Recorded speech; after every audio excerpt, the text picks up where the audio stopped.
Also, now might not be a bad time to talk about Ness wants to start running a pod. I do. Yeah. Running his own show? Oh, pitch it to us. I forced it on him. Yeah, elevator pitch. Yeah, pretend we're the dragons or the sharks. Sell me this podcast. Maybe we should have had the chat before bringing this up, because I don't really know all the information. I should say it this way. It's Josh's idea. Thinks Ness should run one. He hasn't filled Ness in on any of it yet. No, I filled him in. He just forgot. I'm sure you filled him in, yeah. So Ness, what's the storyline like? Is it horror and gore? Is it a little bit of intrigue, a little bit of mystère? It's sexy and Mexican. Sexy Mexi, we'll call it. Count me the fuck in. Oh my god. Are you thinking medieval? Are you thinking fantasy? Are you thinking modern? What are you thinking for this Mexican sex podcast? I'm thinking modern, Maybe the Mexicans that you guys will play, the evil lord, will be Donald Trump, eh? So modern. We have to break into the United States. Modern means El Del Nino? Yeah. I think that'd be good. And you could fight mini bosses like Clinton and W. Yeah. fuck Trump's wall. So wait, this Mexican thing was actually the theme? Or is this what we're going on here? Okay, good. No, we're running with it.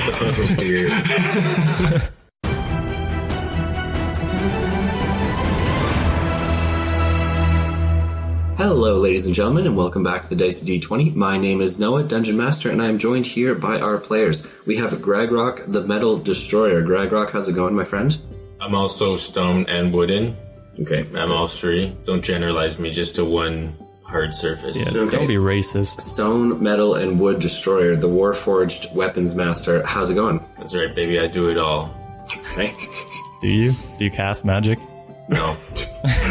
Then you don't do it all. I don't need magic. You don't need magic. No. Magic's I just for- have magic, but I don't need it. But magic would be the cherry on top, you know what I mean? Just like you going up fighting with sword and all of a sudden it's like bop, fireball. So in a way, Dabbledob is your cherry on top. Ooh. Yeah. Ooh. He's my side cherry. Speaking of the cherry on top, we are also joined by Dabbledob Doppet, No. the gnome wizard, the peanut butter to Gregrock's jelly. How's it going, my friend? Absolutely great.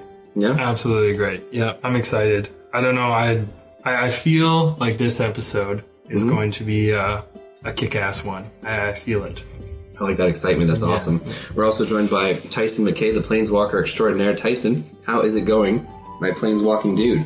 That's fine, I think this episode's going to be a mediocre, just fine episode. Okay, well, I appreciate the candor. I appreciate way the to get the honesty. fans hyped for that. Yeah, fuck. I was trying to get them going and you just fucking crushed them. And that's how we work. We're a duo, you and me, classic Dabbledob and Tyson. Jesus Christ. Okay.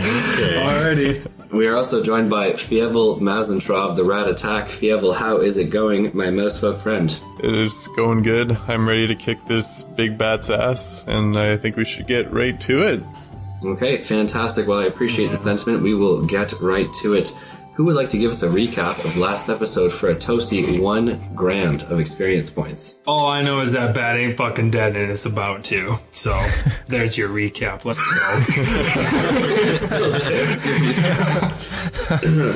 I appreciate that recap, though it was a little bit brief. Is there any way that you could expand upon it? I could, but I'm eager to get back into it. I feel like this is just, just reasons not to do the recap. Yeah, no. Yeah, totally. I have a question. Is it a bat? It's like a bat. It's mutated like everything else. I thought it was a dragon, but If it was a dragon, we're in a bit of a fucking stickier situation.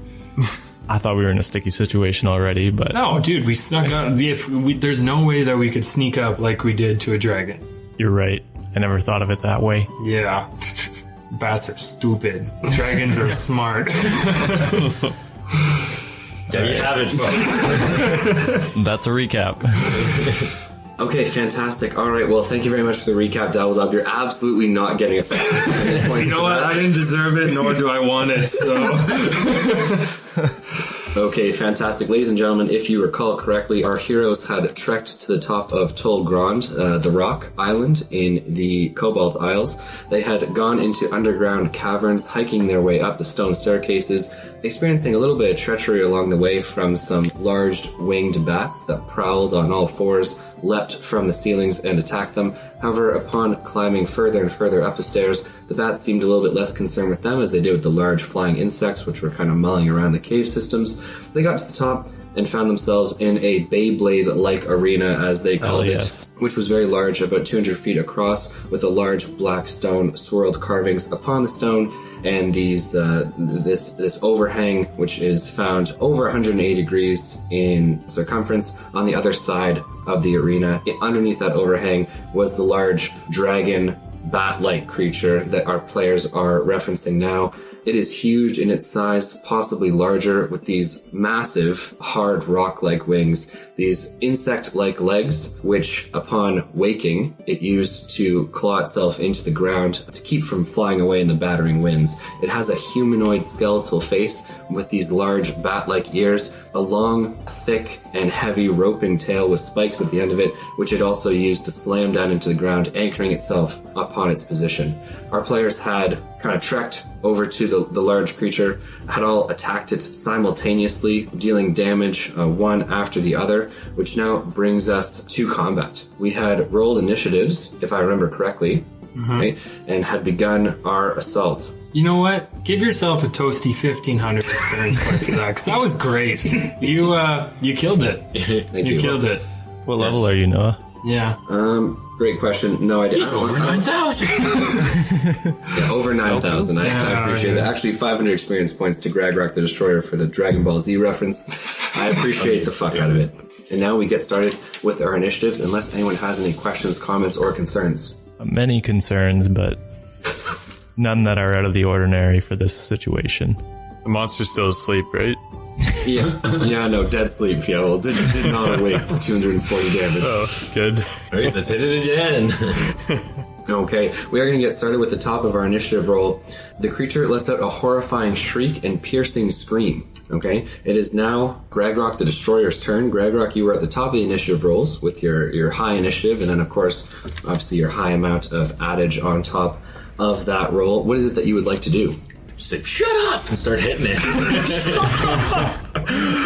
Okay, so you're going to attack twice. Yes. Okay, fantastic. Can you roll me your attack rolls, please?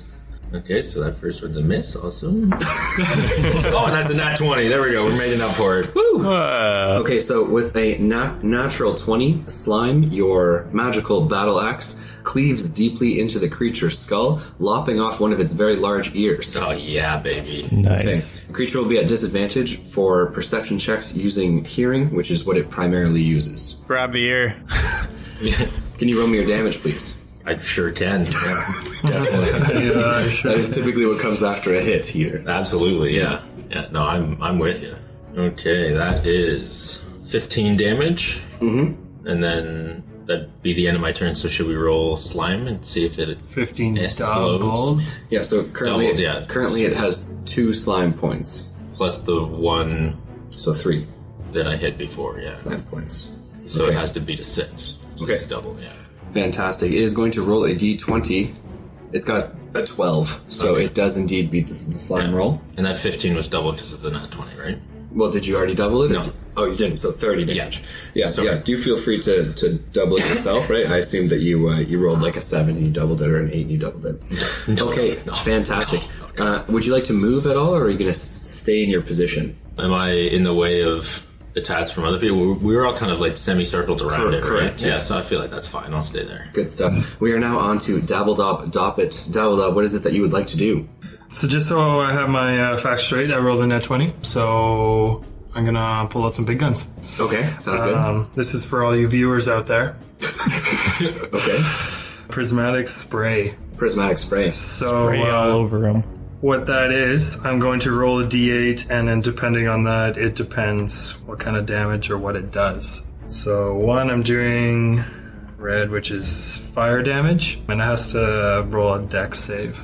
Okay, so the creature is going to roll a dexterity saving throw against Dabbledob's spell save. With a natural 1, it absolutely fails the dexterity saving throw. Absolutely. So the target's going to take 10d6 fire damage. 10d6 fire damage, Okay, yes, sir. go ahead and roll it for me. If you need some d6s, obviously you can snake some from the rest of the crew. It's kind of cool because you get to choose. Not really choose, but it's kind of randomized what kind of ray it does, right? So that'll be 30 fire. Okay. So the creature is going to take 30 fire damage from the prismatic spray as red rays of light flash from Dabbledob's hand. Anything else that you'd like to do on your turn, Dabbledob? Because I have another turn, correct? With my nat 20? Or no? Yeah, okay. Let's, God, there's so many options, you know? Let's do, Give it a kiss. a little smoochy smooch. Let's do Sunbeam. So that'll be a Constitution save. Okay, so the large flying horror is going to roll a Constitution saving throw. It has a 15 plus its con. It is going to be rocking a 19 on this bad boy. Yeah, he's got me, but he'll still take half. Okay, fantastic. Yeah. So that'll be 20. Fantastic. Thank you very much. I do appreciate it. And I'm going to Misty Step back. Okay, 30 feet. Yeah. Okay. Where did he go? Which way did he go? Which way did he go? Okay, so Dabbledob has done some pretty awesome damage with Prismatic Spray. Following that, he the spell that you used for the Constitution saving throw was Sunbeam. Gotcha. Sunbeam. And then a Sunbeam followed by a Misty Step backwards out of range of the flying horror. We are now on to Amara. Amara is going to extend her hand and let loose blue rays of light, which shine towards the creature. She's more so towards the tail end, with Fievel and Tyson and Dabbledob are kind of centerfold. She is going to make an attack roll with a natural 20. She is going to deal double damage to the critter. God. I'm glad we didn't kill her now. I'm not. She deals 41 damage total. Okay? About time you pull your weight. Oh my god. Her hand slowly turns towards Fievel. Kidding, obviously. I join in. Okay. 64 walls. This is what I've been waiting for. It is now the creature's turn. It is going to turn its horrifying face towards Gragrok the Destroyer and use Frightening Screech. Gragrok, you are going to need to roll me a Wisdom saving throw, as is everyone else, excluding Dabbledob, because you Misty Step 30 feet backwards. So just outside of the Frightening Screech range. Yeah. Question, because Fievel and I did it earlier. Mm-hmm. Do we still have to do it, or are we immune? You're immune for 24 hours, so... Yeah, that might be still under 24 hours. Is it scary or it's wisdom. Loud? No, but what's the effect? It's being frightened. Yeah, well, I can't be scared or traumatized, so...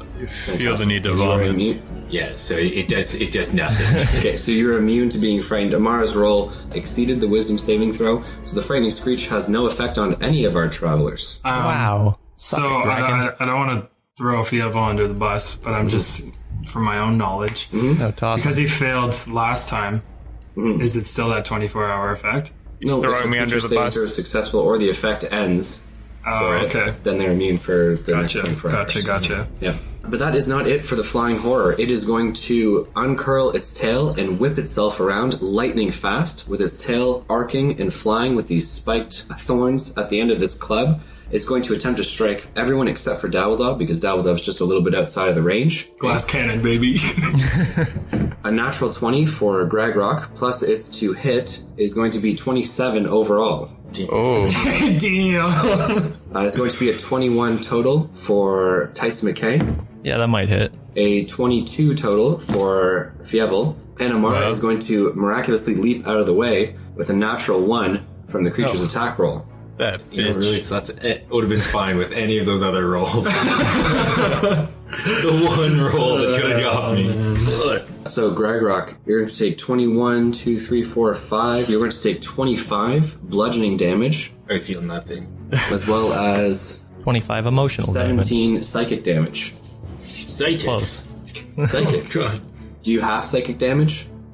Like, you take half from bludgeoning, piercing, and slashing, correct? Or do you take half from a creature that you can see? No. Oh, shit. I forgot to mention. You're supposed to roll a disadvantage. You big goof. Yeah. Well, you fucked up. That's the okay. damage. I can wear the damage. I can wear the damage. It's fine. Okay. He's still rolling. Oh, yeah. All right, we are on to Tyson McKay. Tyson, you're going to take 16, 23, 28 bludgeoning damage. I can't handle it. You're also going to take 5, 10 psychic damage. Oh, math is hard. 10, 8, 29, 70. You're going to take 18, 37 bludgeoning damage. You're going to take 9, 14, think the Lord 18 knows psychic that. damage. I need a calculator, please. Okay, the creature lets out yet another horrifying screech, this time a sonorous battle cry as opposed to an actual attack move. Then we are moving things along to Tyson McKay. Tyson, you've just been bludgeoned pretty severely by this creature's tail whip attack. It tosses you slightly, moving you around as if you were nothing more than a small doll compared to this large creature. What is it that you'd like to do now? Planes walk out of there. Go, I gotta run. Grab onto me. He's just dipping. Are you planeswalking? Nah, I won't leave them, but listen, if I get one more hit, I might have to leave you. I expect nothing less. Looks like it's just me and you, baby. How it always is, baby. So did I get flung? We're the real heroes. No, so it did batter you around, but no, you are crouching / standing, right? You took a fair amount of damage to your side. Okay, well, I'm gonna move back. I think Dabble and I were already 20 feet away from it when we cast, right? Something like that. We were further away than Yeah, we Greg were Rock. further away, but Gotcha. I misty stepped as well, so. Yeah, so I'm gonna move back Okay. to where Dabble is. Fantastic. Can you move But a I'm little away from me? No, right beside him. Okay, so Tyson gets right beside Dabbledob Doppet at this point. I say I miss you. Okay, so the winds are still blowing very loudly, so you're going to need to say it a little bit louder if you want Dabbledob to hear you. I miss you. Nothing. Nothing. Okay, fantastic. Anything else you'd like to do on your turn, Tyson McKay? Oh, baby is there. Yeah, I'm gonna fireball him. Okay, fantastic. He's going to roll a dexterity saving throw Sure is. with a 17 plus his dexterity, which is... yeah, so he has a 23. Yeah, we're gonna give that a pass. And so he takes half damage. Let's see. He takes 19 damage.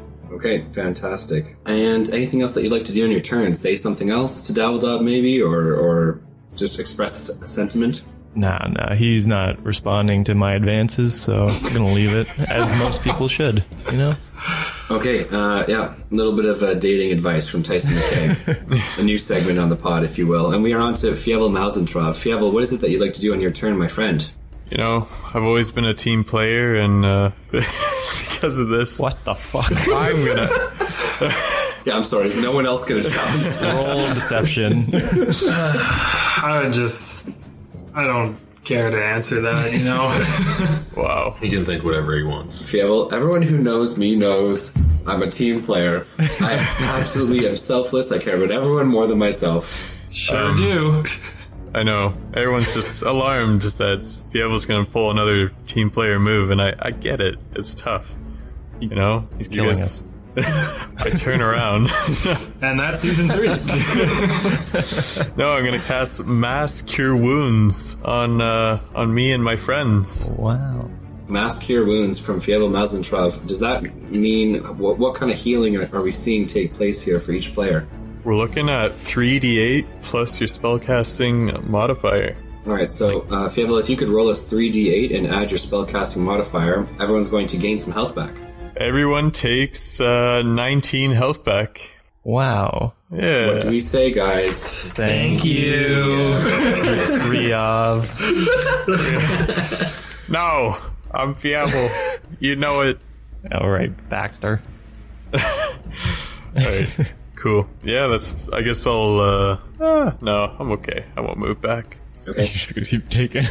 Yeah. Fantastic. We are back to the top of the initiative roll with Gragrock the Destroyer. Gragrock, what is it that you would like to do? You are no longer near the head of the creature, but rather near its side as it whipped its tail around. It is now forward facing out towards the open, expansive arena, as opposed to, being facing you. Get back here, you bitch! Okay, you can say that if you want to. I'll just yell it into the ear that's on the ground. Get back here, bitch! Jesus Christ. Okay, they'll be interacting with the ear, so that would be your action. No, I'm just yelling at it. I'm not picking it up. You know, like, yeah. So I'm at a side. Is there like a leg or something I can go for? Yes, correct. Great. Yeah, let's take down a leg. Okay, the most forward-facing leg. Sure. Yeah. Throw its balance off. I get a little wobbly. Can you roll me your attack rolls, please? Absolutely. Yeah, I'd love to. Okay, that one is a 12. That is a miss, unfortunately. Yeah. Then that one's an 18. Okay, so the 18 barely strikes, and your axe slams into the You gotta creature's say barely, man. It hits. Okay, hard. just say hits. Your axe carves into the hard rock-like leg of the flying horror. Okay, you can now deal your damage, please. Yeah, eat shit. Okay, that is 15 damage. Fantastic. All right, thank you very much for And the another damage. slime point if you want to roll that bad boy again. I would love to. So now he has to beat an 8. Yeah, because he had to roll. He had to beat a 6 Yeah. last time, so now it's 4 slime points and it's doubled, right? Okay, so he has an 18 total. Bitch. Okay, yeah. You're gonna get it eventually, you bastard. Okay. Alright, yeah, I'm good. All right, thank you very much, Greg Rock. We're now on to Dabbledob Doffit. Dabbledob, what is it that you would like to do? Freezing Sphere, and he has to roll a Constitution save, and I'm also gonna... It's an evocation, so I'm gonna save my friends from it, you know? Gotcha. Okay, so that will be a not nat 20 for the saving throw. A not nat 20? Correct. Okay, so he takes half. Good job, Dabbledob. Thank you. 15 and one more. You don't get to pick the one that's higher, but he's got 2d6. He said that's Either 5 or he said 6. that's What do you want? 5d6. He rolled the 2 of them 3 times and then looked at the last 2 dice and was choosing the higher one. 5 or 6, right? You're I'll such go a with skate, buddy. Okay, 27. I went with the 5. All right, 27 damage. Thank you very much. I do appreciate it. Is he dead? No, he is he not. hurting? He is not dead. Is he hurting? Is he emotionally unstable? It's roll me a perception check to see if he's emotionally unstable. Cap. 15 Doesn't- plus 2, Doesn't- 17. Doesn't seem emotionally unstable. Son of a bitch. Okay, we are now on to Amara's turn. Amara is going to point her hand upwards and towards the creature's face and let loose a blue, almost spear-like projectile from her magic from her hand. So it's going to be an attack roll for her. Unfortunately, with her attack roll, it is a sore miss as the shaft embeds itself in the rock above the creature's head. So she is unable to strike it. Classic. Does the rock look like it's gonna fall on the head? Okay. Is it chipping away? Is it falling down? No, it does not look like the rocks are chipping or falling down. The creature is going to make a frenzy of attacks. First, it is going to use its large rock piercing-like arms. It's going to use both of them to smash down into the rock towards Gragrock the Destroyer, trying to actually break off parts of your body or just like actually pierce you into the ground. Oh my god. At disadvantage. So the first attack is a miss, nat 20 and 17, 24. That's a miss. Okay. Let's go, baby. It has one more of its arm attacks, which is going to use 16 plus 7, so yeah, 23. So a miss on that one as well. The creature is going to screech again, but to no effect this time as everyone has succeeded its previous frightening screeches. Yeah, I told it to shut up. I'm not afraid of you. All right, which means we are moving things along to Tyson McKay. Tyson, what is it that you would like to do? Fuck it, let's do immolation again. Or, no, I did disintegration. But let's start doing immolation. Okay, fantastic. The creature is going to be rolling a dexterity saving throw. Correct. Fantastic. Tyson McKay, that is a 10 overall, so I'm assuming a fail. Oh, hell yes. That takes 28, and it's on fire. And it's Fantastic. Tyson McKay, upon receiving the damage from immolation, the creature screeches, its legs splaying to the sides before it collapses down to the ground, letting out one last gasp from its foul mouth. The creature dies. The flying horror dies atop of Tolgrond. Thank the Lord. I was gonna use Sunbeam on that bitch. Where's the beetle? Guys, it's not over. Where's the beetle? Oh shit, the beetle. God damn it, I still haven't learned dark magic. As the essence of the flying horror leaves its body and the creature dies, the winds abate, slowing to a breeze, and then finally to silence. And Wait. to... Sorry? I didn't realize it was dying, but if its target goes to 0 hit points, it turns to ashes. Okay, fantastic. The flying horror turns to ashes, and in the last bits of gentle breeze, The ashes fly into the air and disperse. So beautiful. Wow. So beautiful. Okay. Tear drops down my face. Okay, so Tyson McKay, stricken by the sight of beauty of the flying horror, turning to ash and then flying away in the breeze or being blown away in the breeze. All of our heroes are each going to gain 5,500 experience points. That's it? I'm sorry. But, like, that was, like, 300 and some hit points. Correct. There's four of you. No, I understand. You understand how XP is Yeah, no, divided. I understand. Yeah. But Jesus Christ. Like... Were its attacks overwhelming? Were you got scared at any point for your life? Double Dub? I think you took 0 damage. No, I took 0 Never scared damage. even when dying. I took 0 damage, but, like... I punch him in the arm. 55? Okay, so Tyson McKay is going to punch Double Dub in the arm. Can I get an attack roll, please? 9. I'm going to go with a miss on that, most likely. Light? I'm kidding. Not really, but yeah, I'm kidding. But sunbeam. Sunbeam, you want Sunbeam? I'll show you Sunbeam. Okay, fantastic. The winds have abated completely. The skies above opening up, and there is sunlight filtering down atop Tol Grond for the first time, and it is uncertain to you guys how long it has been. Years on years. The stone in the middle of the arena is thrumming with energy, and you can almost feel its presence close to you. What is it that our heroes would like to do? If you ever touch it again, that worked. It drew the beast last time. That's true. Can I search around the area? Just take a stroll. Gander. I will also search around the area with Dabble Dub. Sorry, I'll search faster. Stop check. Okay, so my apologies. So we're all...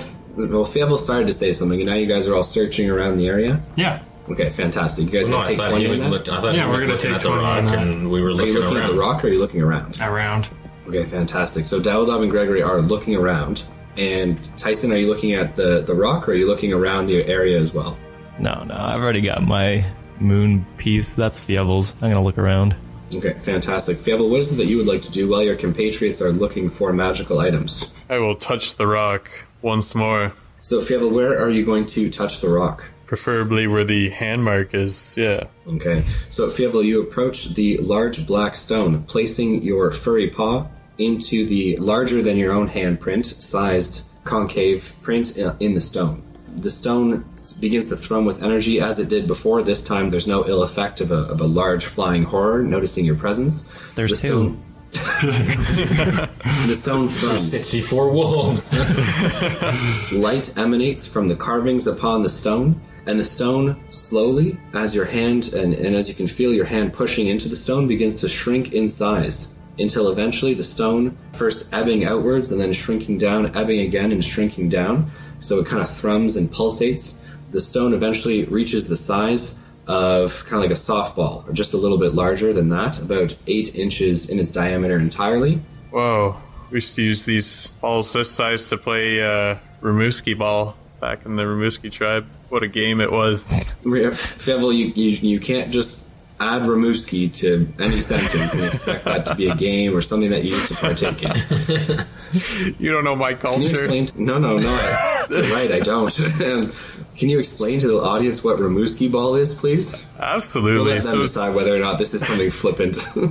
it's like baseball, but the difference is there's pits dug in the ground everywhere. Mainly in the tracks that you actually have to run in, so it's a lot of jumping, and if you fail, then you're mentally tortured for days, sometimes weeks. So it's a real incentive to make those jumps. You're allowed to do steroids. Yes, and Okay, and in Ramuski ball, you guys are using stones to throw at each other? absolutely. Or human heads, whatever we can find laying on the road. Okay. Yeah, plus 150 experience points for Ramuski ball and the terrible description of it.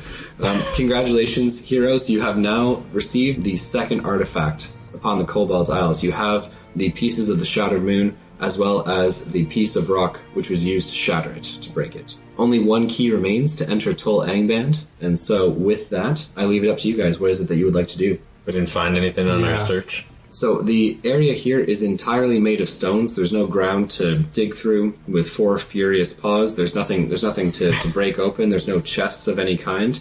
However, over by the nest of the flying horror, you do notice that there are many different bones lying around, some of them of the bat-like creatures which live below.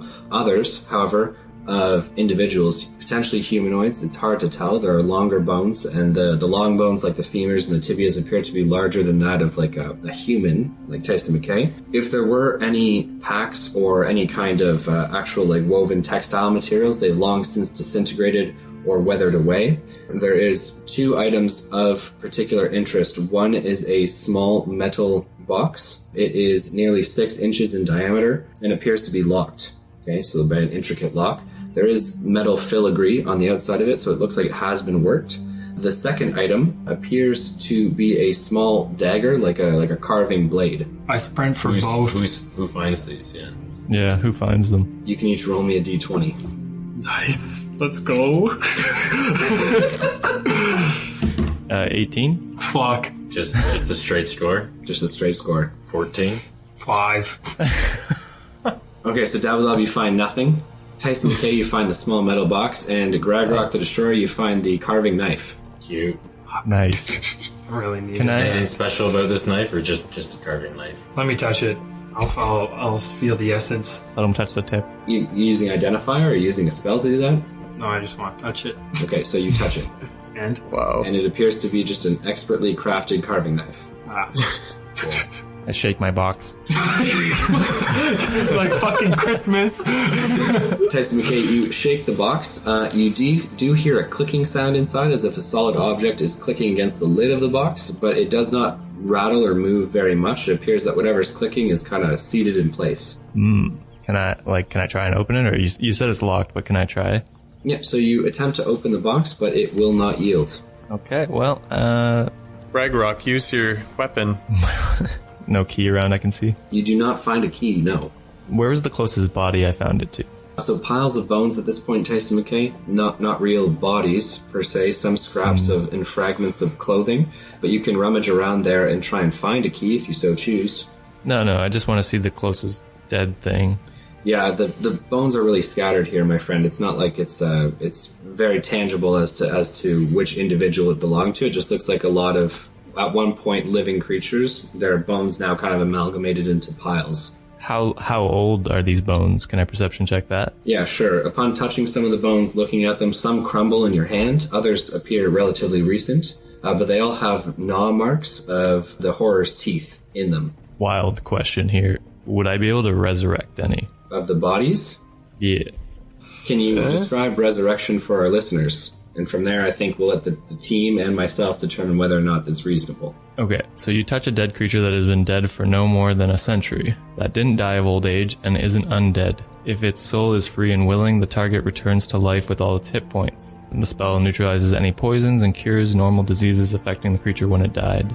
It doesn't, however, remove magical diseases, curses, and the like, if such effects aren't removed prior to the casting of the spell. Blah, blah, blah. Other stuff after the cast. Okay, so then here's the thing. You could, but it's hard to determine which bones are which. So you could touch a bone, attempt to resurrect something. It could be over 100 years of age. It could be under. So there's the first caveat. And then in addition to that, it has to be willing. And some of these bones are undoubtedly, the bones of some of the flying creatures below, the bats, right? So, it could end up not being a sentient creature that you want it to be. True. Okay. We're going to leave it. Gotcha. Yeah, I might want to use it on more of a sure thing. Yeah. Sounds like there's no downside. Like Rogar. Oh my god. We've been over this. Okay, fantastic. Adventurers, heroes, what would you like to do? Well, we need to head to the last island, to the last tea piece. So, I kind of want to go back to that box. That rock that we picked up, it broke a piece of that moon. So, if you tap that box with that rock, would the box not just shatter? That's a great question. You can try. Okay, cool. If you'd like to. Do it. It's my box. You have to explain it to me. Role play. Do you not want to find out what the fuck's in that box? Role play, Dabbledob. I want to hear you say it. Okay, here we go. Fievel has the rock, I'm gonna go up to him and grab it. You want me to role play? Here we go. It's in Fievel's hands right now, so you want to take it from his hands. Yes, I'd be like, "Can I have?" Okay, so you're asking. You're not just taking it. You're asking for it. Yeah. So role play for us. Fievel, that's a nice rock you have there. Can I touch it? Can I feel it in my hand? Absolutely. And I pat him with all other 3 hands on his head, and I hand him the little rock. Actually, you know what? I say, go along, son. Go long. Yeah. No, I just pat him. No, I'm not going long, dude. Because what happens if it does have like the shattering effect on things? It just explodes. Collapses the mountain. Let's not try that. So can I have the rock, please? You can. Yeah, I think he said he'd pass it over to you, so you now have the rock that shattered the moon. Okay, cool. And your boy Tyson has the chest, the mini little thing, right? He does. I'm going to go up to him. Hey, Tyson, can I have your little box? I want to just try something out real quick. What? What? This is unbelievable. I've never shatter him with this the rock. offended. I just want to see if I can open it. You want in my box? Look, depending what's in there and how valuable it is to each and every one of us, we gotta open it. We gotta see what's in there. Okay, but I get to keep whatever's in there. Depending how valuable it is to each and every one of us. Dabbletop, I need you to shake on this. I shake on it. Nice. Okay. I hold the box in front of him, and then I motion for him to crack it, or whatever he's gonna do. Okay. You wanna hold it while I do this? Yeah, I'll hold my box. Okay. Cool. So with the rock stone, I'm gonna just gently tap the box on the very top. Okay, so you tap the box with the stone that shattered the moon. There's obviously the sound of the stone tapping upon the metal, but the box does not open or yield. Should I hit it harder? I didn't have a lot of faith in this plan to begin Harder. with. To be honest. Yeah, I'm gonna smack it harder. You're going to smack it harder? Yeah. The top of the box? Mm-hmm. Okay, so you smack the top of the box harder, denting the top of the metal. We're almost there. Harder, Dabbletop. So it's locked by this, by what? What is locking it in place? By a metal lock upon the box. It's not like a padlock on the box, but rather there's a lock mechanism. There's a keyhole. A keyhole. Yes, correct. Thank you very much, Gregory. Plus 100 experience. Can I try tapping it on there? I'm gonna tap it on there. Why don't you try picking the lock? None of us are thieves. Well, I'm gonna do that. What happens? Go, gadget. Lock page finger. So you're going to try and tap or smash or break the lock? Just Tap it. Okay, so you tap the locking mechanism. The box still does not yield. I don't think these things are connected, dude. Hey, I don't care if they're connected. I'm just wondering if I can just break it open. Yeah, I don't think it's happening.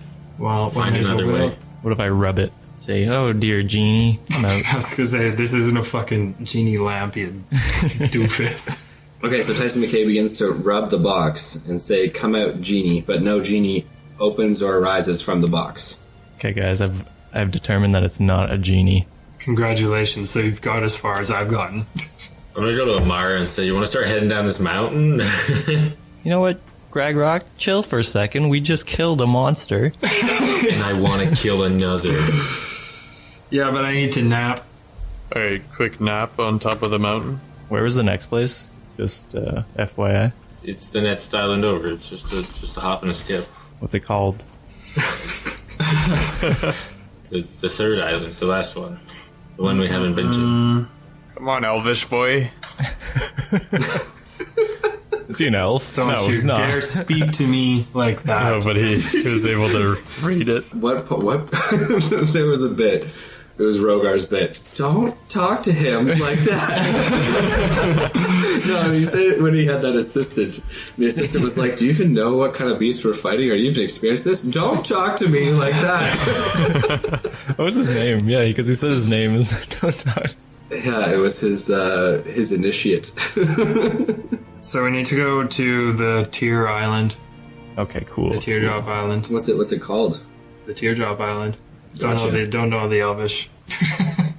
There's Tol Ador, Tol Grand, Toll. That's it. That's all I got.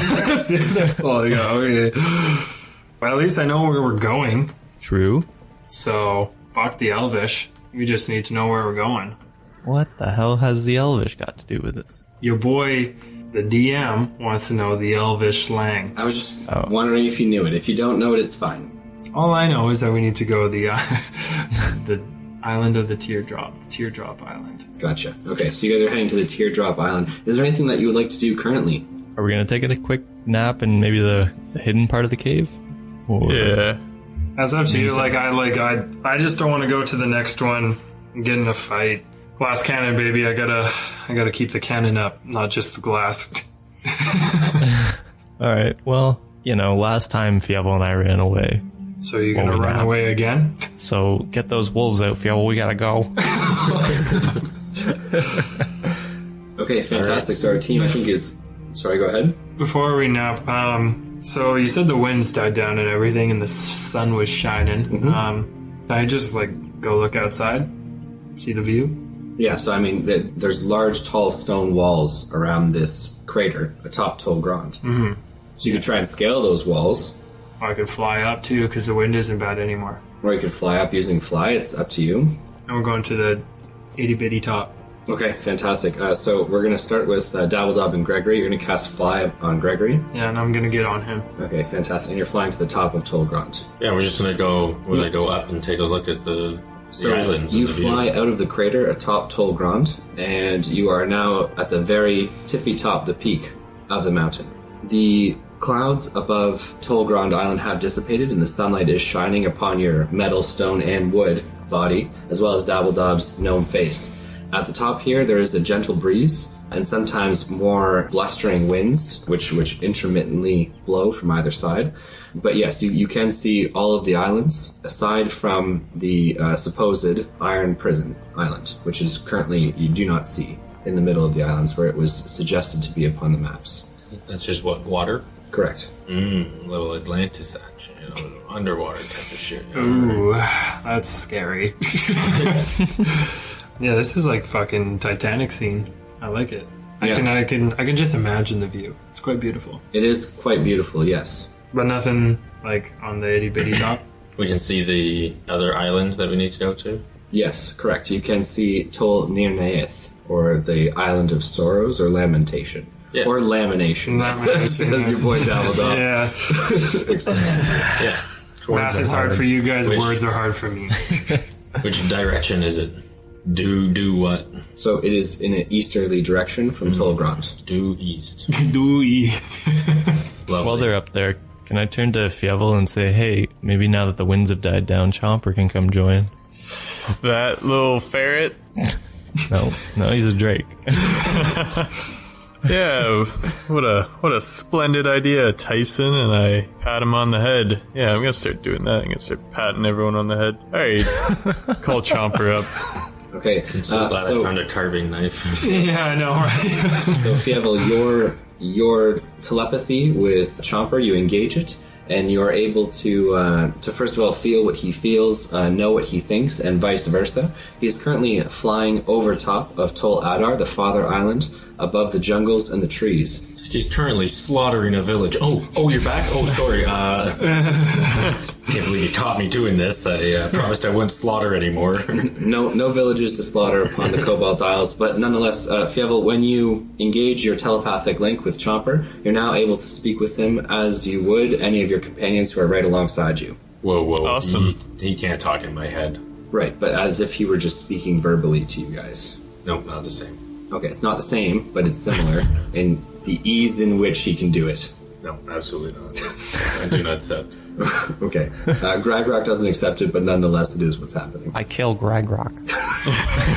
You can try, buddy. Torture him until he accepts. How do you torture a Warforged? You take a screwdriver and nut by nut, you just go for it. Oh, it's cute. You think that was put together by nuts and bolts, buddy. What if that was your downfall? There's a screwdriver. Hey, get in line. No, sir. I'll do what you said. Why do you think he's been with you for so long? Now without threatening him with easy to find tools. Pulls out a little Swiss Army knife with the one little screwdriver attachment. Yeah. Let's go. Okay. My witness. So, Fievel, would you like to communicate with Chomper or tell him to fly this way, or what would you like to do? Yeah, say, meet us on the top of the mountain. The winds should be, they should be much lighter, so you should actually be able to get up here. Okay. We're safe, so you know what? Just take your time and soar those airs. So there's no verbal response from the telepathic link, but you do feel the acknowledgement that... What? Straight up offended. He is emanating acknowledgement and acceptance at your request. And so 15 minutes later, Chomper lands atop Tol Grand up on the arena walls of the crater atop the mountain. He is huge in size, so the massive red-scaled drake lands, both heads looking to Fievel and the rest of the crew. He does not see the remnants or remains of the flying horror that was there, but upon inhaling deeply, he expresses to you, Fievel, that he smells the wretched thing that once lived here. Oh, you should have seen it. It was quite ugly as well. Why'd you put it to... no, Tyson put it to ashes, right? Yes. Yeah, that could have been a nice little snacky snack. I didn't know it was dying. Who would want a snack on that? Yo, Drake, why not? Now, there are some meats that you don't want to eat, right? Yeah. Like, it's like rotten flesh in Minecraft, man. You don't want to eat that shit. You don't want to eat It makes you sad. plus 200 experience points for the Minecraft rotten flesh reference. You like that, eh? Okay, fantastic. What is it that the team would like to do? Say, take a nap? Yeah, just take your nap. Okay, so how long of a rest would you like to take? A short rest or a long rest? 64 days. One for each wolf. I'm good with a short. That's all I need. Short rest, okay, so 2 to 3 hours. So after 3 hours of resting, you may each roll your hit dice if you choose so, and regain any spell slots if you can indeed regain them after a short rest. When you look at me for spell slots, you're just throwing it in my face, aren't you? You bastard. I was looking from member of the team to member of the team. I happened to look at you during the spell slot section. My apologies, didn't want to trigger you. You triggered him, you jackass. Okay, alright. I stare at Gregory. Where are your spells? This should be the new bit. Like, spells mid-combat, things are going mad. Like, Gregory, cast, goddammit. Why are you Use your holding dark back? magic. My dark magic is just being too hard to hit. Okay, fantastic. How is that racist? And what is it that you guys would like to do? So, we all can't hop on your boy Chomper, eh? That's a no-go. But we can all hop on our boy Greg. Yeah. Forever the mule of the group. Because you don't... Alright, everybody grab a limb, let's go. He's just flying like... like that one dad at the park that's got 4 kids hanging on. Like, run, Dad! It's like, you can't run. 4 if you want me. You've thought about this a lot. Yeah, you really know how to paint a picture, eh? I watched a lot of Daddy Daycare. Eddie Murphy. Sorry, you've watched a lot of it? Yeah, you haven't watched movies multiple times because they're funny? How many times would you say you've watched Daddy Daycare? Oh, it's an old movie, probably like 7 times. 7 times. Oh my God. You watched Daddy Daycare 7 times. Yeah, I haven't watched 2 nearly as much. Yeah, okay. How many times did you watch Daddy Daycare 2? I don't know, maybe 2 or 3 times. So overall, you've spent over 10 times watching the Daddy Daycare franchise, 2 hours a pop. You spend over 20 hours of Daddy Daycare. Probably like an hour and a half. Okay, so an hour and a half. Yeah. Right? So you spent 15 hours watching Daddy Daycare Eddie movies? Murphy's funny. Don't care. That's most of a day you'll never get back. Whatever. I think I he's... spent a lot more time watching a lot worse things. You know how many hours he spent watching porn? Countless. 10 seconds a piece? But I mean, like, Well, Tyson raises a good point. Like, what, you watching like 6 minutes of porn each time? sure, let's go with that. No, he watches the storyline, 20 man. minutes of porn each time? Hour-long episodes. I don't think that pipe's ever gonna get cleaned. Probably not. He's not going to clean the pool doing that. Oh no, there's no money for pizza. What are we gonna do? Well, that's just not economical. This is just sloppy writing. Zach clearly has more pizzas to deliver. No tip for you. Oh, she got the tip, don't worry. So we've taken our nap. Yeah, And what are we doing? we're Yeah, nap's done. I think we're moving on now. you two fly on Chomper, and I got my own Drake over here. We're good. Your name's Drake. Nice voice crack. Yeah, Tyson, I do have to request if you're gonna rattle some of the team, you gotta do it with a D4. You can't crack. Your name's Drake. I can crack all I want. Oh man, yeah, that's Boogie. I don't care what the other two fucks are doing. We're flying, baby. Zamara, there's room for her on. Correct. Yeah. Yeah. Chomper can carry 3 adequately. It just comes down to. I mean, Dabbledob wouldn't be a stretch either, but it's just you. Yeah, no, I know. Chunkers. Chunkers. That's cute. Let's see if it sticks. Oh, the team is flying. Chunkers cast magic.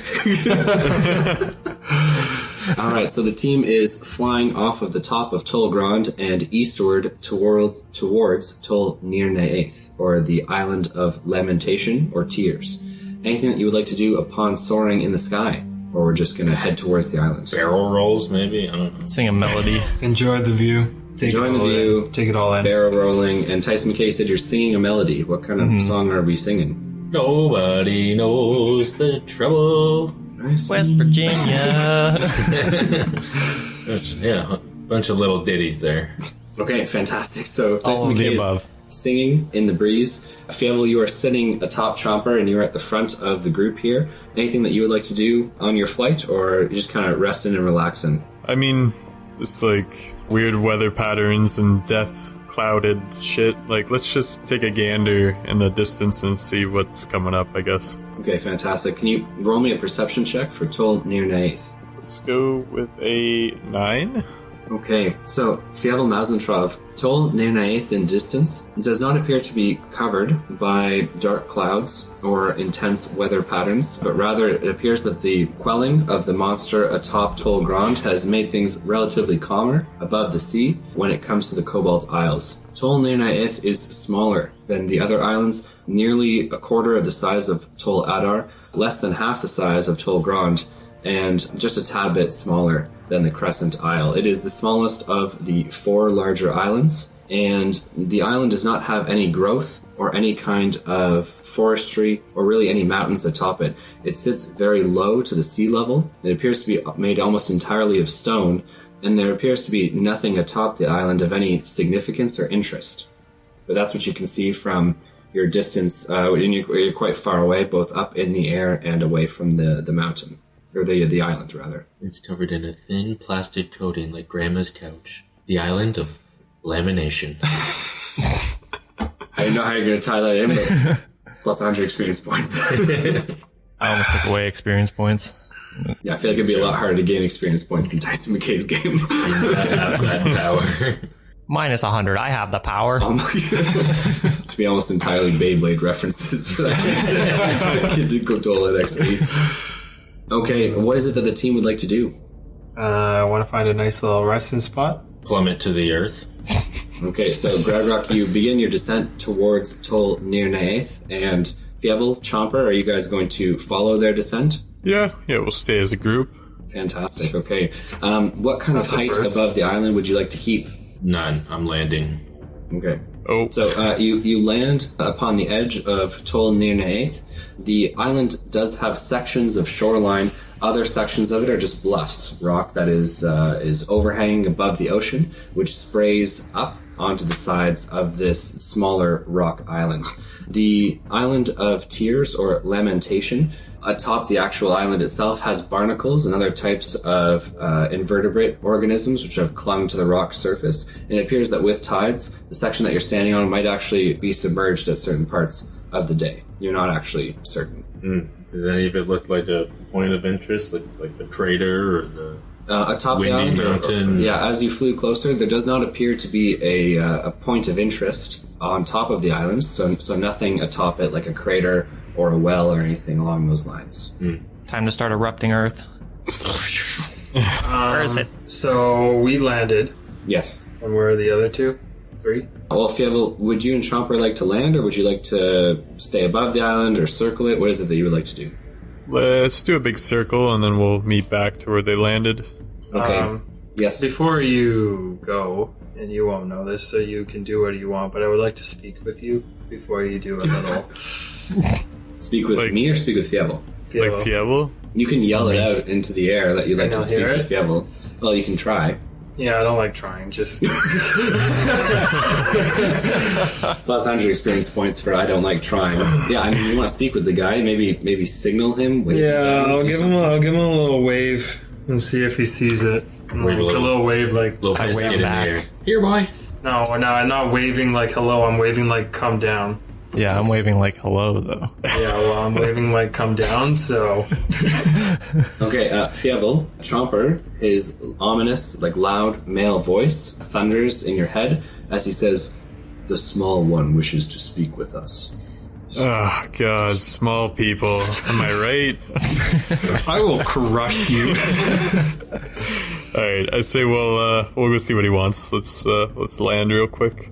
Okay, so Chomper's large wings emit gusts of wind as he lands. The clacking and the ripping of his claws kind of actually dig into parts of the stone and chip away at it as he lands and folds his wings to his sides. The members of the team may dismount or stay upon the Drake. It's up to you guys. You can stay on. This is only going to be a quick chat. Oh, okay. What are we having for dinner? No, this is not. That's what I say to Burger King after this? Or? So, Fievel, I want you to scope the island out, but as your boy Noah said, there's no real point of interest. But look for like a shimmering light or something like that. Shimmering light. That's where we need to go. Would the light be a certain color? Or? All I know is it's a shimmering light, so look for that. Alright, roger that. We'll be back in a bit. Who's staying on the party train? Peace out, Girl Scout. So Amara looks at you, Fievel. She says, "I will stay." Great. Stay on? Oh. She likes the company of murderers over the company of saviors. I see. Wow, what a nice guy post from Greg Rock. I don't get why girls are into bad boys. Don't they see that I'm right for them? Wow. As they say, three's a crowd, but good thing Chomper's here, so there's four of us. I'm staying. Four's the party. Okay, Fievel, what is it that you and Chomper would like to do? Yeah, let's just go and make a tour of the island and look for any shimmering lights or anything that would be of interest. Okay, fantastic. All right, so Chomper leaps into the air, wings unfurling and catching the wind, and begins to circle the island. As you circle around the southern part of the island and the western part, much of this appears to be bluffs, so no actual sand or shoreline. But as you get to the northern side of the island, black and darker sands appear to have a much more gradual slope into the water as opposed to the cliff-like bluffs of Tol Nirnaeth. And as you get to the northeastern section of the island, so pointing almost towards Tol Adar, as you can view across the sea, there appears to be a series of jagged rocks which exit the water, and there appears to be a flow of water into what appears to be some sort of tunnel. We must go there. That's what I would call a point of interest. But, Dabbledob said, look for a light. There's no light. No, it's not important. You find absolutely nothing. No The lights. island of sorrows, man. Tears. Water's flowing in that direction. I begin to cry. Only makes sense. Maybe if we all cry, that's what gives us the last piece. Yeah, I don't think so. Nice try, though. Dabbledob. You want them all to start crying, you literally only have to say one thing. Rogar's dead. How can you do this? Oh, man. I can't believe we gotta bring this up every episode. Okay, what is it that the team would like to do? Alright, we'll circle back, relay the information, and tell them that we... Do you know when I investigated a little more? Get lower, want me- See what it's get like? sucked in? Oh my god. Can I hop off and levitate down to the ground? Oh. Can you hop off and levitate to the ground? Tyson McKay, yes you can. You are now upon the sandy shores. Around you, these large jagged rocks surround the entrance to a narrow shafted tunnel with ocean spray and water splashing against these rocks, and the flow of water kind of moving in and then seeping back out of the tunnel. Okay, I shoot a firebolt up in the air to signal them. where We're I under am. attack. Okay. Not at Fievel. Okay. So, how far does Firebolt... What is the range of Firebolt? When will it dissipate? How many hundreds of... 120 feet. Okay, so 120 feet in the air, a firebolt erupts. It is daytime, so a little bit less effective at signaling during the day. But what is the passive perception of our heroes? High, very high. Maxed out. Okay, it's I need a number, goddammit. Yeah, I would need a number, but that's fine. It's very high for Gragrock, which we're just going to take at face value. Gragrock, you notice the firebolt which erupts into the sky. You're damn right I do. I've seen fireworks before. I can't see that high, so... Yeah, your vision is also, as an old gnome, is probably not the best. Yeah. The fact that you don't wear spectacles is alarming. Don't need them. Don't need them. I don't need them. The only threat is right in front of me, not above. Gregory? I just point him in the direction, and he just casts. Okay, what is it that you would like to do? Head for it. I'm gonna pick up Dabbledob and run over there. Okay. How far away is that? How far away in terms of time? It's about 20 minutes to walk 20 there. minutes. Oh, okay. To walk there? Yeah. Yeah, I'm running, so we'll be there in 2 minutes. I'm fast. So after nearly 12 minutes, Gragrock and his He's good so friend... underestimating me. After 8 minutes, Gragrock Better. Gragrock and Dabbledob Doppet appear on the shoreline with Tyson McKay. Fievel, are you and Amara, as well as Chomper, still in the air, or have you landed on the shore by this time? We'll land now, yeah. Fantastic. Our heroes have now seen and discovered the entranceway beneath Tol Nirnaeth. You will each gain 400 experience points for accomplishing this feat. And what is it that the team would like to do? Enter. You want me to put my arcane eye in there first? I mean, if you want, I feel like we're going in either way. Yeah, but maybe just to be, like, slightly prepared. You don't like the surprise? I don't live for it. Then go for it. Arcane eye it is. Okay, so Dabbledob is going to conjure an arcane eye. This ethereal eye is going to travel at your discretion. So what is it that you would like to do, Dabbledob? Enter the cave. So Dabbledob's eyes are milky and clouded over, now seeing through his arcane eye as opposed to what is immediately around him.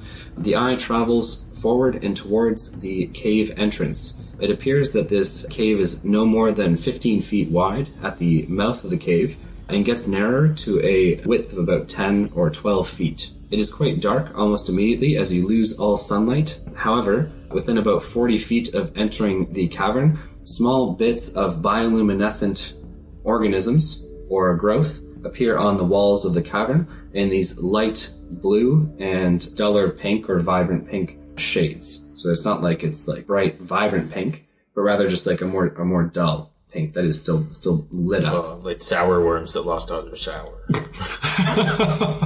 Feels bad. Plus 100 experience points.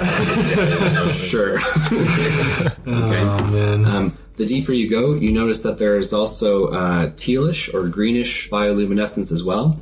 How far am I from at this point? You're nearly 80 feet into the cavern. Oh, okay, that's not that far. Okay. It is still this narrow tunnel, but eventually it begins to widen, first to 12 feet, then to 15, and the winding path yields these tuber-like growths. They are most certainly orangish and brightish yellow in terms of the color that they give off. And I'm not seeing like any other exits. It's just single pathway. Okay. Correct. Is this underwater? No. So, Dabbledob, you can look down with the eye and you'll see that you're in about 4 feet at its deepest. There are some pools of water that are deeper. And down into these pools that are deeper in this wider path, you notice that there is like these bright swirling patterns of these bioluminescent organisms. You can even see some crabs in the bottom of these pools, small eel-like snakes that are vibrant and red in terms of their coloration as they flit from place to place, picking off bioluminescence off of the walls of these shallower pools. You're gonna have to carry me. I'll drown in 4 feet of water.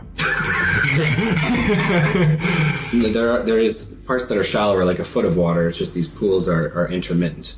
It's fine. He's not affected by any terrain. And if I need to move water, then I will do so. But as of right now, I haven't hit anything. After nearly 300 feet of this winding pathway, it opens up into an expansive cavern that is massive. And you imagine, given what you can see, encompasses almost the entirety of the interior of Tol Nirnaeth. There are large stone columns that are made of natural rock, which erupt from the base of the cavern all the way to the ceiling. And around these, you see large mushroom-like growths that are brighter in terms of the pink, especially at their nucleus, and grow outwards to have a darker kind of frill and rim. These grow like discuses off of these larger pillars.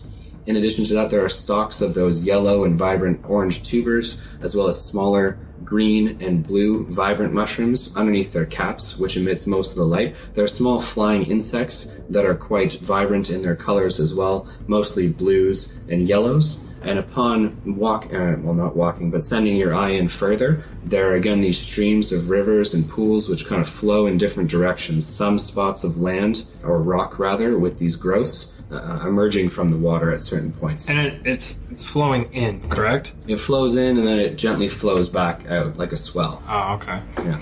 Now that you're this far into it, the water, it appears, does not flow back out of the cavern quite easily, but at the mouth, that's what it's doing. Okay. Yeah, so water gently gets added into this cave system. One creature that you can see, which looks quite interesting in terms of its morphology, is almost like a larger iguana or lizard-like creature. It is nearly 4 feet in length, and it sits atop one of the large, kind of more solid mushrooms. Its throat is engorged, and it has these glowing lights in its throat.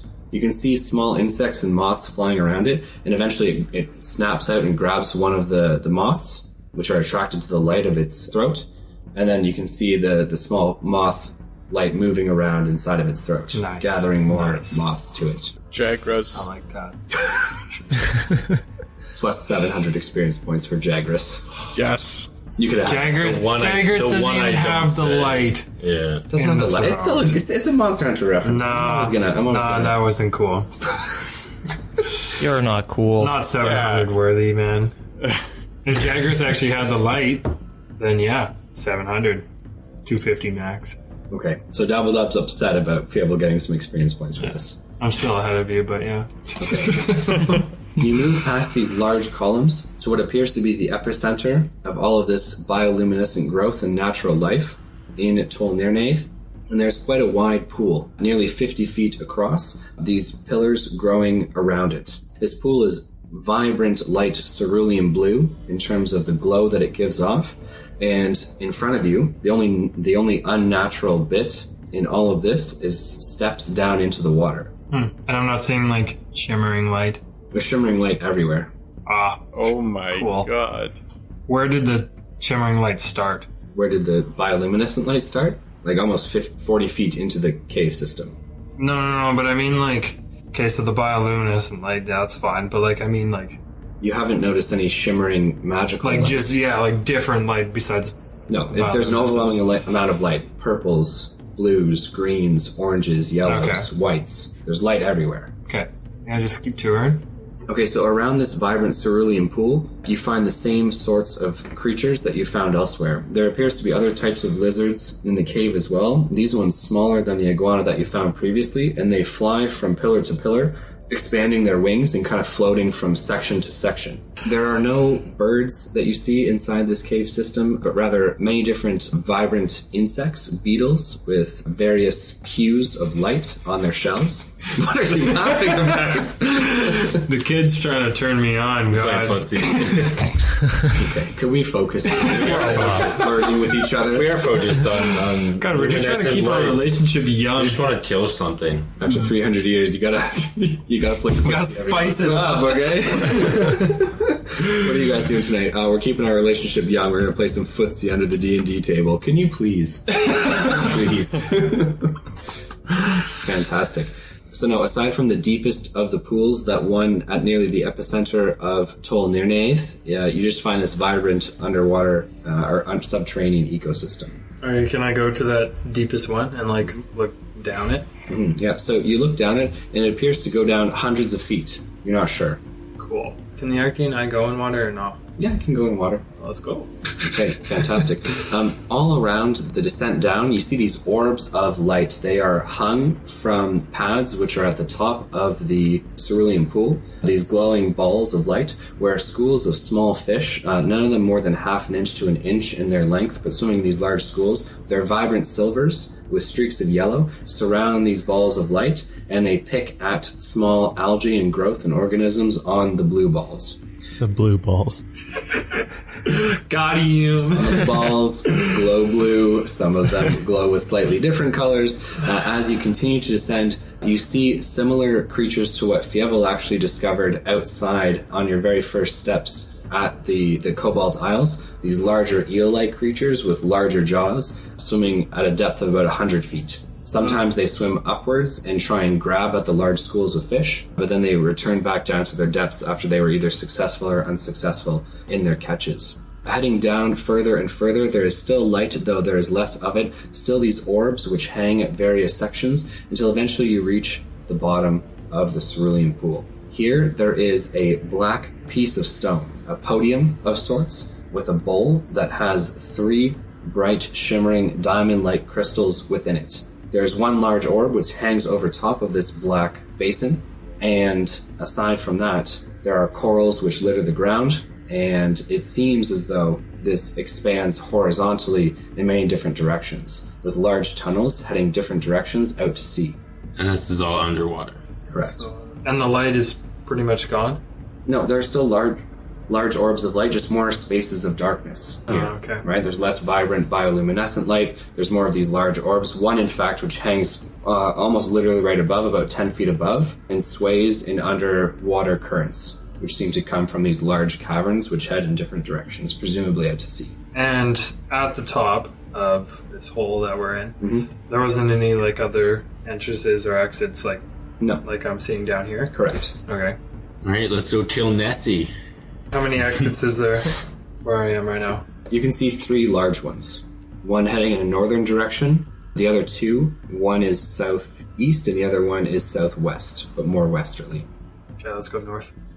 Okay, so you use your eye and head northward down this tunnel. There are small bits of bioluminescence here, but after traveling nearly 400 feet, you find yourself at a subterranean mouth of a section of the island which is kind of erupting from the sea floor. So there is a large cavern hole, and outwards you see the darkness of the ocean surrounding the island. And the darkness of your heart. Does it keep... Does it keep going, or is that... Yeah, it's now open ocean. Okay, go back in Okay. and hit southwest one. Both other directions head outwards towards the ocean, and eventually you find yourself on the island shelf at a mouth of the cave heading outwards towards the ocean. Okay, let's go back up to the top, I guess. Okay? So you said that was like the pool in the middle, right? That went straight down. Mm-hmm. Is there a man-made thing in here? Aside from the steps which head down into this pool, no. There does not appear to be a single man-made object or item in this place. And the steps just go down to where I was. But, okay, so the steps don't head all the way down. There's a few steps heading down into the pool, and then it is open pool and walls of the cavern heading down into the water. So it doesn't lead like a spiral all the way down? It does not. But you want to just go in there? I don't think there's nothing really that can kill you. So, I mean, that's a plus. All the water. I can move the water. Not that much. Yeah, the ocean will continue to fill it Yeah. because it's connected to the ocean down below. Plus, you would kill all the beautiful organisms which I just described inside the cave if you moved all the water up and out. Murder. Fuck 'em. Murder. First nice place you guys go to, and Davidom's like, fuck it, kill it all. Fucking kill it all. It all down. I'm done here. Yeah, I don't know. You want to walk in and see for yourself? Yes. Yeah, I mean... Okay, cool. Let's here in the let's fade back into reality.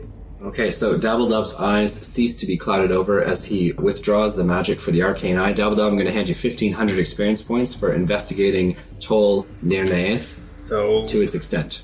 Would you like to explain what you found to everyone? Slightly? I can, sure. You found lamination everywhere. Yeah, There's a lot of shrooms down there, boys. we could have a lot of fun. Do the lights simmer? Do they simmer? I shake them. Are there blue balls? Tell me. So, Can't ask those questions. went in there, saw a lot of bioluminescence. When I was telling you about the shimmering light, there wasn't anything really that stood out. There's kind of light everywhere. The tunnel itself isn't that far in, but once you get there, it's just kind of this wide expansive little place with a whole bunch of life. And then there's a pool in the middle. Stairs lead down it, but not all the way. It's full of water. Didn't see anything that caught my eye, but we can go check it out for ourselves too, if you'd like. Caught your eye, I get it. Got him. Plus 150 experience points, Tyson McKay. Yeah, that's about it. Nothing looked like it could kill us, so I think we're home free. You gotta stop saying that. Nah, man. Nothing's gonna kill us. We're fine. Stop saying that. We're fine. It's like a baseball announcer in the ninth inning being like, "Oh yeah, he's almost done a no-hitter." Almost. Sure enough, Nets batter. Ding, there's a hit. Ding. Thanks for jinxing it, buddy. Baseball? I think you mean Rimouski ball, dude. Yeah. No. Plus another 200 experience points, Tyson McKay. Absolutely crushing these end-of-game references. Don't give him that. I absolutely did not mean Rimouski ball. It's a shit game for shit people. Wow. Oh, right. At least we have culture, you piece of shit. Plus 500 experience points, Caleb Mazentrov. Okay, well, ladies and gentlemen, it's been an absolute blast bringing you this latest episode of the Dicey D20. Our adventurers killed the flying horror atop of Tall Ground, recovered the second artifact, the rock that shattered the moon, and now they are at Tol Nirneith, subterranean exploration by Dabble Dab Doppet for a fantastic amount of XP, and learning about the environment to which our adventurers are going to delve. Thank you so much for listening. It's been an absolute pleasure. Be sure to check out Die Hard Dice at dieharddice.com, as well as Elderwood Academy to see the very cool tabletop and D&D related products that both of those companies have, whether it's metal or poly sets of dice, trays, as well as decks, hex boxes. So that is it from me, friends. Thank you so much for listening. Whether it was morning, evening, noon, or night, I'd just like to say thank you so much for listening to the Dicey D20, and we will see you next time. Peace out, Girl Scouts. Bye. What if they're Boy Scouts watching? They're all Girl Scouts. Oh god, it's 2020. The future is now.